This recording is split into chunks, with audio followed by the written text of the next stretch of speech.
Assalamualaikum warahmatullahi wabarakatuh. Kami dari kelompok 3 akan mempresentasikan hasil kerja kami terkait biomonitoring.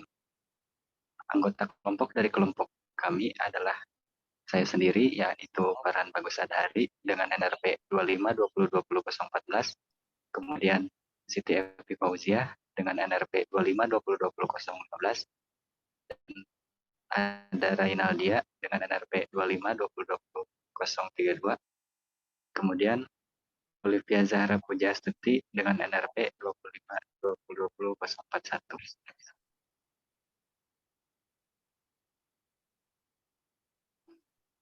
Biomonitoring.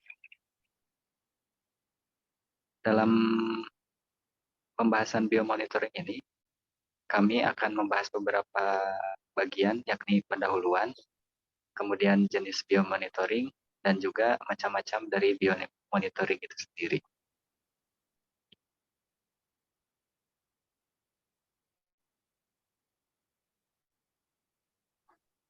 Biomonitoring merupakan suatu teknik penggunaan respon makhluk hidup atau organisme secara sistematis untuk mengevaluasi perubahan-perubahan pada kualitas lingkungan. Biomonitoring ini menggunakan prinsip pengukuran yang berulang pada penanda kimia ataupun biokimia terkait paparan tertentu serta pada sampel biologi subjek yang diamati.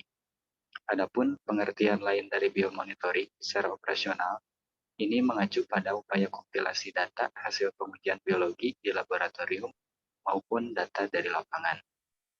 Tujuan dari biomonitoring adalah untuk melihat langkah pengendalian lingkungan melalui bioindikator, di mana bioindikator ini adalah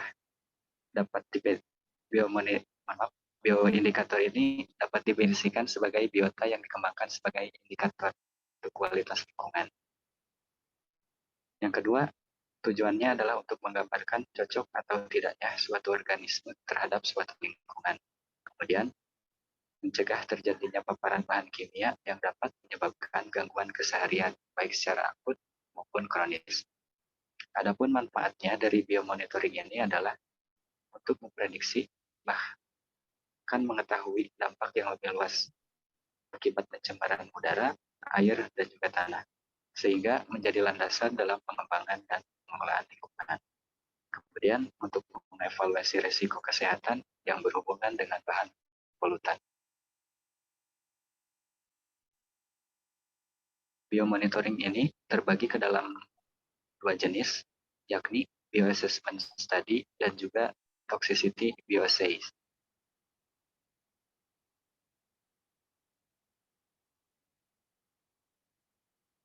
Yang pertama adalah bioassessment study. Bioassessment study ini merupakan jenis biomonitoring yang mengkaji kehidupan suatu komunitas, termasuk fungsi dan juga struktur komunitas.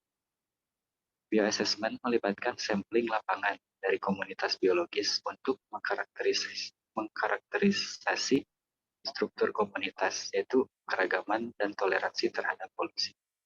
Bioassessment mengacu pada proses mengevaluasi integritas ekologi, baik lingkungan darat maupun lingkungan akuatik, dengan mengukur karakteristik organisme atau kumpulan organisme yang menghuni lingkungan tersebut. Kemudian ada peran dari bioassessment study. Yang pertama, bioassessment ini berperan dalam restorasi dengan memungkinkan ahli biologi dan regulator atau pengambil kebijakan untuk mengidentifikasi sistem akuatik yang membutuhkan pemulihan, menentukan tujuan restorasi, mengukur atau memperkirakan respon terhadap perubahan, dan mengukur keberhasilan dari restorasi itu sendiri.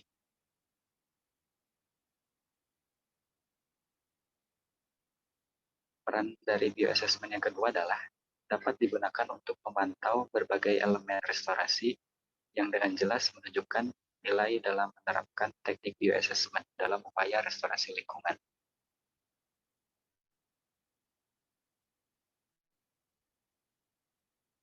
Masuk ke dalam jenis biomonitoring yang kedua, yaitu toxicity bioassays. Toxicity bioassays ini adalah kegiatan pengujian di laboratorium dan menganalisis dampak polutan terhadap bentuk-bentuk kehidupan termasuk tumbuhan dan hewan, yang bertujuan untuk menentukan apakah suatu senyawa atau sampel air memiliki potensi untuk jadi racun bagi organisme biologis. Dan jika demikian, akan dilihat dampaknya sejauh mana. Kemudian toksisitas dapat juga dievaluasi di seluruh organisme in vivo atau menggunakan molekul atau sel in vitro. Selanjutnya akan dijelaskan oleh Saudari Siti Evi. Ya, saya akan menjelaskan tentang penilaian toksisitas langsung atau direct toxicity assessment. Yang pertama ada in vivo bioassays, merupakan pengujian toksisitas secara konvensional yang bergantung pada penilaian toksisitas langsung pada organisme, misalnya alga, udang, bulu babi, ikan, tikus, dan lainnya. Juga organisme yang terpapar bahan kimia dapat dimonitor untuk melihat adanya tanda dampak bagi kesehatan yang cenderung akan merugikan. Hal ini dapat berupa dampak morfologi yang berat, seperti penurunan berat badan, atau penanda biokimia yang lebih spesifik. Ini merupakan salah satu penanda exposure atau indikator dosis internal seperti metabolit badan dalam urin dan biomarker efek. Selanjutnya, ada beberapa kelemahan dalam pengujian in vivo ini. Yang pertama, itu ada ekstrapolasi interspesies, yang merupakan uji toksisitas in vivo dilakukan pada seluruh organisme dari spesies selain manusia. Dan hasilnya kemudian diekstrapolasi pada prediksi kesehatan manusia. Semakin besar perbedaan spesies uji terhadap manusia, maka semakin luas ekstrapolasi ini. Sebagai contohnya, herbisida yang mengganggu fotosintesis akan sangat beracun bagi alga, tetapi jauh lebih sedikit dampaknya bagi organisme non-fotosintetik seperti manusia. Lalu yang kedua ada sensitivitas. Secara umum, efek in vivo terdeteksi pada konsentrasi gram per liter ketika tujuan pengujian toksisitas murni untuk mendeteksi racun. Metode lain yang lebih sensitif seperti pengujian in vitro mungkin diperlukan. Lalu yang ketiga ada artefak dan faktor perancu. Ketika menguji sampel air secara keseluruhan, parameter fisikokimia seperti suhu, pH, kekeruhan, warna, dan bahan organik terlarut serta anorganik bisa saja dapat menyebabkan keracunan pada organisme uji yang sebenarnya tidak akan terjadi di lingkungan alami yang disebut dengan kondisi positif palsu. Lalu yang kedua ada bioassays in vitro atau metode bioanalitik, yaitu dalam bioassays in vitro, molekul misalnya enzim atau seluruh sel yang terpapar pada bahan kimia akan menarik dan dimonitor untuk menemukan respon yang bersifat spesifik. Namun, untuk toksisitas yang diinduksi secara kimia, interaksi permulaan bahan kimia tingkat molekuler atau seluler adalah prasyarat yang diperlukan, tetapi tidak cukup untuk melihat sifat toksisitasnya.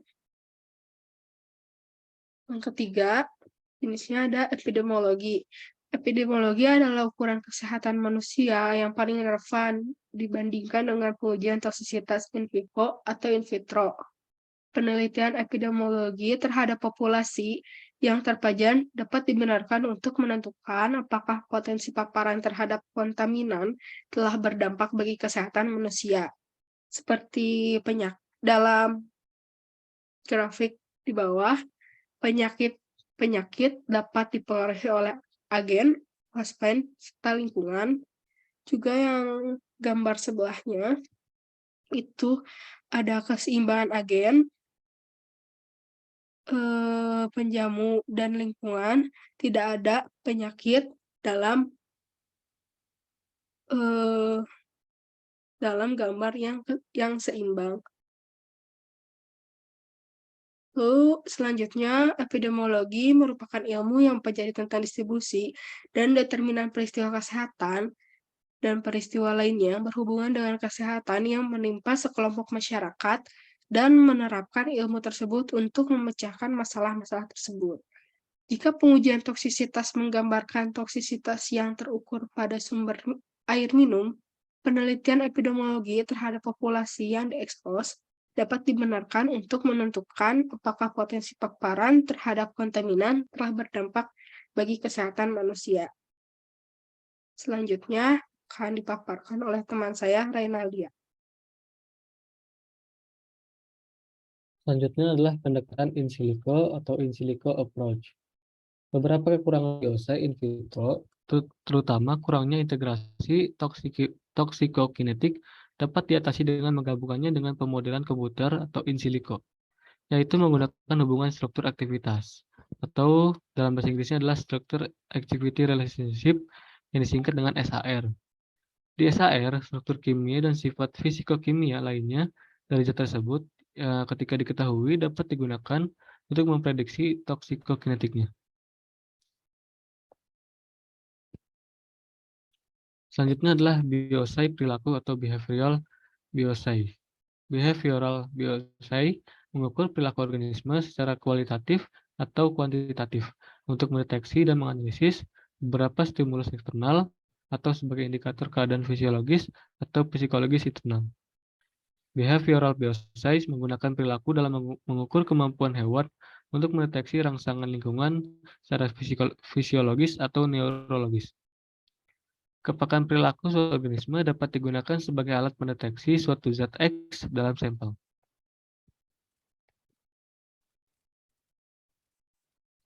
Berikut adalah beberapa contoh behavioral bioscience. Yang pertama adalah mendeteksi efek obat, mutasi genetik, dan rangsangan kimia pada perilaku benang siliata seperti tetrahymena dan paramecium. Lalu adalah mendeteksi polutan menggunakan perilaku berenang ikan. Lalu mendeteksi urea dalam darah menggunakan kinerja labirintikus. Lalu yang terakhir adalah mendeteksi feromon seks dengan mengukur perilaku pengapakan sayap pada ngengat.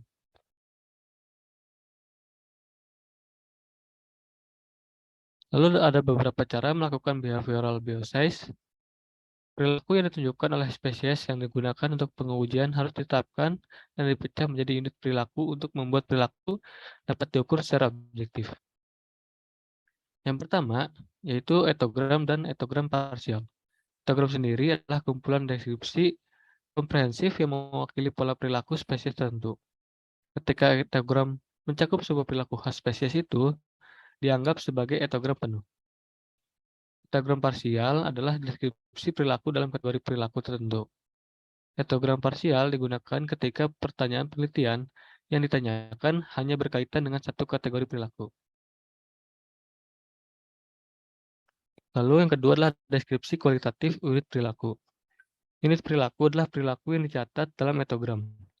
Unit-unit ini sebagai tindakan-tindakan otot terkoordinasi yang stereotip yang dapat diorganisasikan ke dalam urutan-urutan dan dapat diprediksikan oleh rangsangan internal atau eksternal. Mereka harus didefinisikan secara objektif dan cukup spesifik, sehingga pengamat yang berbeda dapat dimereka perilaku dengan cara yang sama dan menunjukkan kesepakatan antar pengamat tinggi dalam hasilnya. Lalu yang terakhir adalah deskripsi kuantitatif unit perilaku. Frekuensi unit perilaku pada sampel, rata-rata dan durasi total unit perilaku dalam sampel dapat dihitung, atau interval antara penampilan perilaku tertentu dapat diukur. Selanjutnya akan dibacakan oleh Olivia.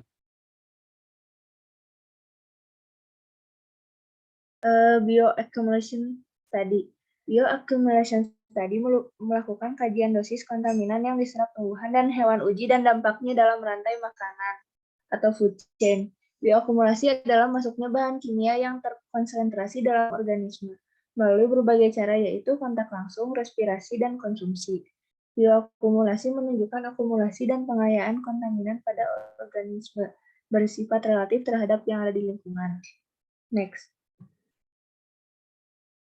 Bioakumulasi terdiri dari proses biokonsentrasi dan biomagnifikasi yang lebih spesifik. Biokonsentrasi adalah proses pembagian langsung bahan kimia antara air dan organisme yang mengarah ke konsentrasi tinggi pada yang terakhir. Selanjutnya, biomagnifikasi mengarah ke peningkatan konsentrasi kimia dengan posisi trofik yang lebih tinggi pada jaringan makanan. Next. Bioakumulasi merupakan perhatian utama dalam lingkungan. Dengan demikian, pemantauan konsentrasi kimia dalam biota secara luas dan semakin digunakan untuk menilai status kimia dari ekosistem akuatik. Bahan kimia termasuk bahan kimia organik hydrophobic organic chemicals atau HOC, dan logam diambil dari lingkungan akuatik baik melalui fase air atau makanan yang pada gilirannya dapat mengakibatkan toksisitas. Next. Bioakumulasi tergantung pada banyak abiotik, misalnya kualitas air spesifik, situs seperti pH, dan faktor biotik misalnya lipid, usia, atau jenis kelamin organisme yang harus dipertimbangkan dalam penilaian bioakumulasi. Next. Kelebihan biomonitoring. Yang pertama yaitu terkaitnya bahan kimia secara sistematik yang dapat dipakai untuk memperkirakan risiko yang terjadi secara sederhana dan ringkas. Kesamaan prediksi paparan bahan kimia pada manusia dan efek biologi yang terjadi sehingga mudah dalam melakukan pencegahan gangguan kesehatan baik secara akut maupun kronis. Next. Kekurangan biomonitoring. Yang pertama yaitu analisa mengenai lingkungan dibatasi oleh ruang dan waktu, sehingga konsentrasi yang diketahui hanya untuk sejumlah tempat pada suatu waktu.